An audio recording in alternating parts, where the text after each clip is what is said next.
Here are the options. There is God, there is us. How does this work? I'll give you 6 options. They're in the app. But the first is, everybody goes to hell. This is not a popular position, by the way. There's not a lot of parades like, yay, we're all kindling, fire up the band, let's sing a song and celebrate again. But let me ask it this way. Angels who rebelled against God and fell, they became demons. Is there any opportunity for the salvation of a demon? 0. Jesus says, and I quote, hell was made for the devil and his angels. One of Peter's letters says that Jesus died for people, not for demons. All demons rebel, all demons go to hell. If all of the rebellious people who joined the demons in the rebellion went to hell, true or false, that would be justice. That would be justice. It's really weird. There are people that believe everybody should go to heaven. I don't know anybody who believes that everybody should go to hell, but that makes more sense to me. Number 2, option 2, God chooses everyone. Everybody's saved. Everybody's going to heaven. Everybody's sins forgiven. Everybody lives forever. Everybody's okay. Is that what the Bible teaches? No. It's called universalism. It's been rejected as a heresy. It's wrong. It's false teaching. Jesus talks of hell more than anyone in the whole Bible. There are people that hate God. There are people that don't love God. We just looked at Pharaoh. He is an example. Judas is another. We say, oh, they died and went to a better place. Doesn't always work like that. Number 3, good people can choose God. And that is, we have complete and total free will. And let me say this, the only 2 human beings that ever had complete and total free will were Adam and Eve. Before sin entered the world, before they got a corrupt nature, they had free will to choose freely. Once we inherit a sin nature, the Bible says that we are by nature objects of wrath. That we are by nature dead in our trespasses and sins. That we are by nature enemies of God. And that no one chooses God. And Jesus says it this way, you didn't choose me, I chose you. But this heresy, this false teaching from a guy named Pelagius is that you're good and you can just pick God. Let me tell you this. You can pick your breakfast cereal, but you can't pick your Savior.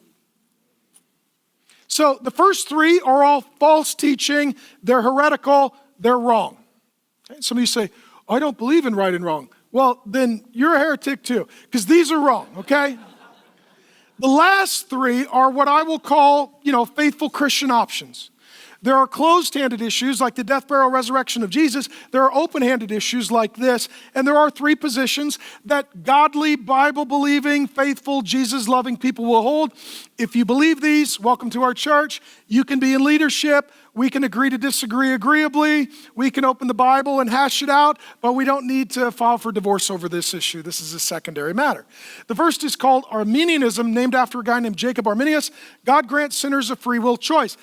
He would teach that we are sinners and we don't choose God, but God chooses to give us a choice.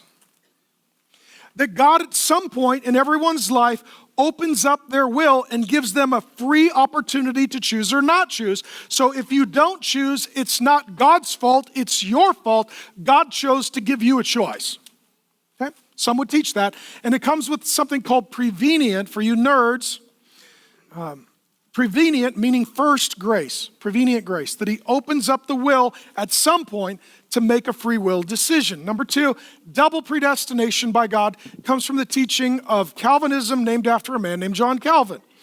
And this is that God chooses some for hell and some for heaven. Before you're born, before you live, your destiny is sealed. God chooses you for heaven. God chooses them for kindling. That's the way that it is. Double predestination. Some would argue that this makes God seem unloving, cruel, and capricious. Right? I've often joked, this is like duck, dam. Like, I want to be a duck, damn. So, it can make God look capricious. Amen? But that is faithful Christian teaching. Single predestination by God is the position of a man named Martin Luther. Lutheranism, me, Jesus, the Bible, and all that is right and good in the universe. So you can disagree. but this is where you should land. Just kind of kidding a little bit. Okay, so single predestination is this. Everybody chooses hell, and God chooses to save some. People who go to hell get their choice. People who go to heaven get God's choice. And that sometimes God's choice overrides our choice.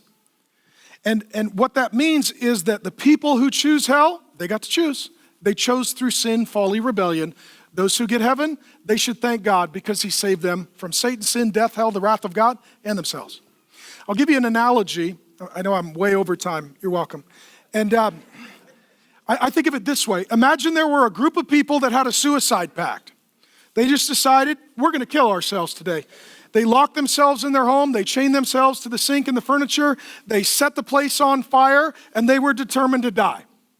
The fire department shows up. Everything is a raging inferno, and they're putting the hoses on it. It is not subsiding. They're calling to the people, come out, jump out of the window. And the people are, no, we refuse to live. We have chosen death. Imagine then one of the firefighters decreed and decided, I'm going to go in and I'm going to save some.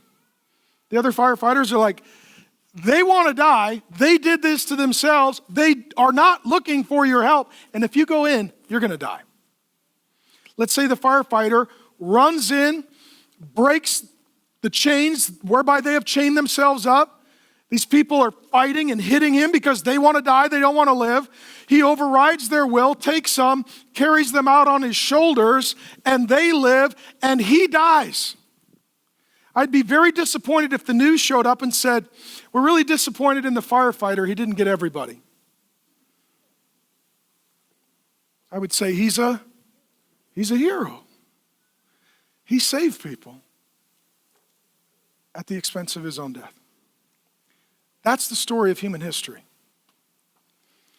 Through sin, folly, rebellion, we've all said, I'm going to kill myself. And Jesus comes and says, I'll die so that you can live.